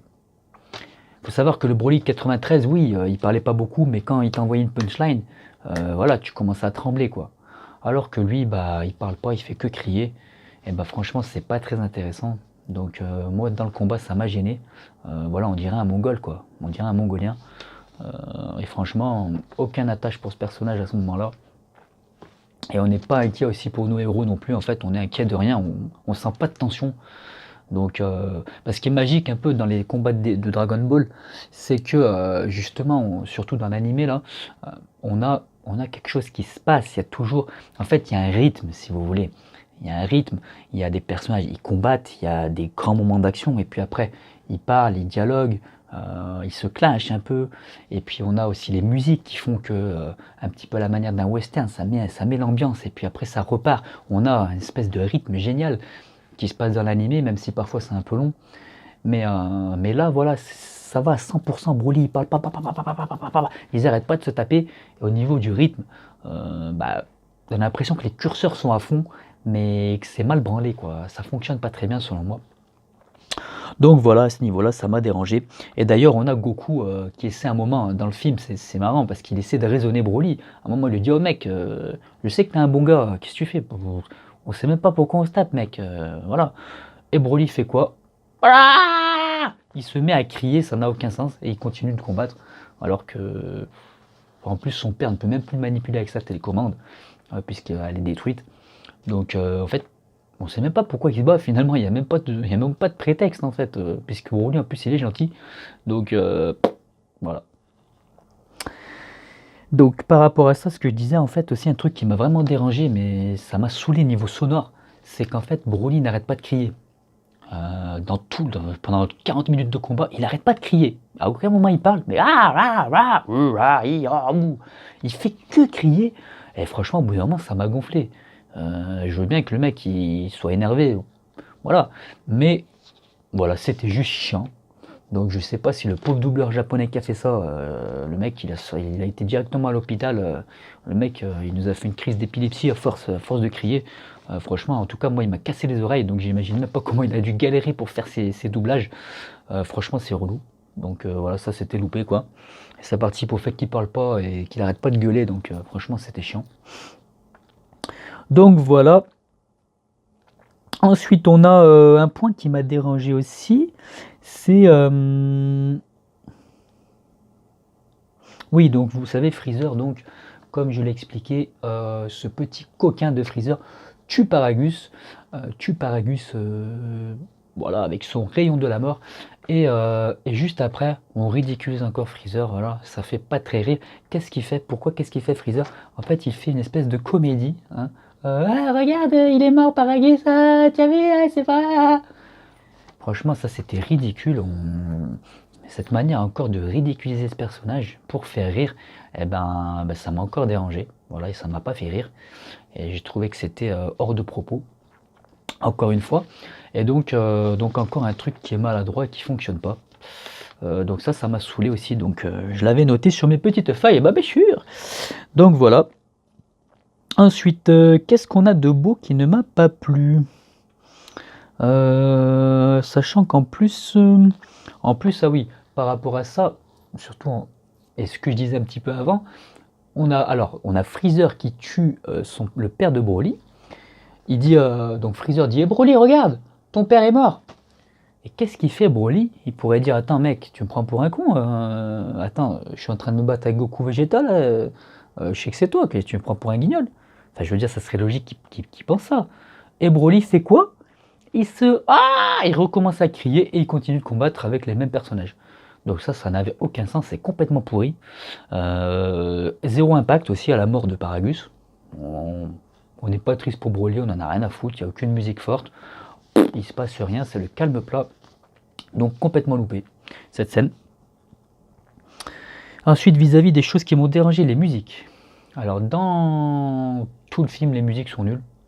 Par rapport à celle de DBZ, alors là il y a un millénaire, avec les musiques de DBZ qui sont toutes exceptionnelles, là il se passe rien. Mais en plus ils nous ont mis des espèces de musiques cheloues où t'as les mecs qui crient les noms des personnages. Go go Broly, go go Goku, go go.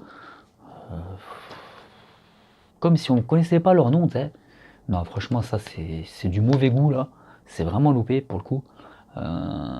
Puis je vois pas l'intérêt en fait, et puis musicalement ça fonctionne pas quoi, ça casse les oreilles, donc nul à chier. Donc j'avais noté ça sur mes petites feuilles, bah bien sûr. Donc au niveau du combat, je vais revenir sur le combat rapidement. Le combat donc, en fait, j'ai pas aimé. En fait j'aime rien du film quasiment, mais le combat j'ai pas aimé. Pourquoi? Parce que finalement en fait je vais vous faire un résumé. Donc là je vais mettre en mode acteur, en mode acting, là je suis super chaud pour faire le résumé du combat. Voilà, donc on a les personnages, ils font ça. Boule de feu, boule de feu, boule de feu, coup de poing, coup de poing, coup de poing. Et voilà, ben voilà, j'ai résumé le combat. En fait, bon je troll un peu, vous avez compris, mais globalement en fait il n'y a aucune technique dans ce combat. Il n'y a aucune technique. Ce qui fait que les combats de Dragon Ball fonctionnent, c'est parce que Dragon Ball à la base c'est un livre, c'est un manga, c'est une BD. Donc forcément des coups de poing et des boules de feu, des boules de ki, en BD ça marche pas. Les combats sont obligés, dans Dragon Ball les combats sont obligés d'être inventifs, et c'est ce qui fait que, voilà, il se passe toujours quelque chose, on est dedans, il y a comme un scénario de combat en fait. Le combat c'est un scénario d'événements, il se passe plein d'événements et des retournements, des techniques dans tous les sens. Et là, il n'y a rien, on a l'impression d'une caricature de Dragon Ball, tout simplement. Voilà, le combat. Alors oui, parfois il y a des choses qui fonctionnent, c'est super rapide, visuellement il y a des trucs impressionnants, mais pour moi voilà, c'est maladroit et c'est pas intéressant. En fait, je ne retiens rien. Quand j'ai vu le combat plusieurs fois, surtout pour faire la critique, etc. Mais je retiens rien. Il n'y a pas une technique que je retiens. Alors que dans Dragon Ball, il y a des milliards de trucs qui sont impactants, des techniques dans tous les sens. Vous prenez le combat Freezer contre Goku, ce n'est que des techniques, on retient tout et il y a un scénario de combat qui est exceptionnel. Et là, bah, c'est du grand spectacle, mais on retient rien au final. C'est popcorn, mais voilà, aucune technique, rien. Donc ça m'a saoulé. Au niveau des... Alors j'ai trouvé quand même des incohérences aussi dans, le combat tout simplement. Il y a des choses qui vont pas du tout. Notamment, on a Vegeta qui commence à combattre, puis il se transforme en God. En fait, on a Broly qui passe toutes les étapes, il progresse à la vitesse de la lumière, et Vegeta passe en God. Et donc là, on a Goku qui prend le relais, et il prend le relais en normal. C'est complètement incohérent. Et ensuite, en Super Saiyan, donc on revoit 15 000 fois les mêmes transformations. On l'a vu pour Vegeta, à la limite, pourquoi pas. Mais après, on revoit Goku qui refait la même chose. Goku, en normal, il devrait se prendre une pichenette et crever instantanément. Tellement la différence entre un God et un normal, elle est grande. D'ailleurs, on le voit dans le film Battle of God avec Beerus. Goku a le niveau de Beerus, entre guillemets, en God, un peu moins. Et Beerus, il prend un SSJ3 et il lui fait ça sur l'épaule, ou un petit coup sur l'épaule, et il le démonte. Donc Goku, en normal, devrait se faire éclater, puisque Vegeta rivalisait en God avec Broly. Enfin, Broly rivalisait avec Vegeta. Donc ça n'a aucun sens que Goku, normal, refasse toutes ses transfos jusqu'à arriver en God. Ça n'a aucun sens, ça c'est complètement incohérent. Au niveau des rapports de puissance, c'est complètement débile. Ensuite, on a un truc qui me dérange, c'est la progression de Broly en fait. La progression de Broly, parce que le mec, en fait, il est super faible au final quand il arrive, c'est un Saiyan normal. Et à la fin, il devient plus fort il passe toutes les étapes en 30 minutes. Et il devient hyper fort. Ça me dérange un peu, sachant que dans l'ancien film, en fait, Broly était hyper puissant, il se transforme en légendaire, et là, il est hyper fort.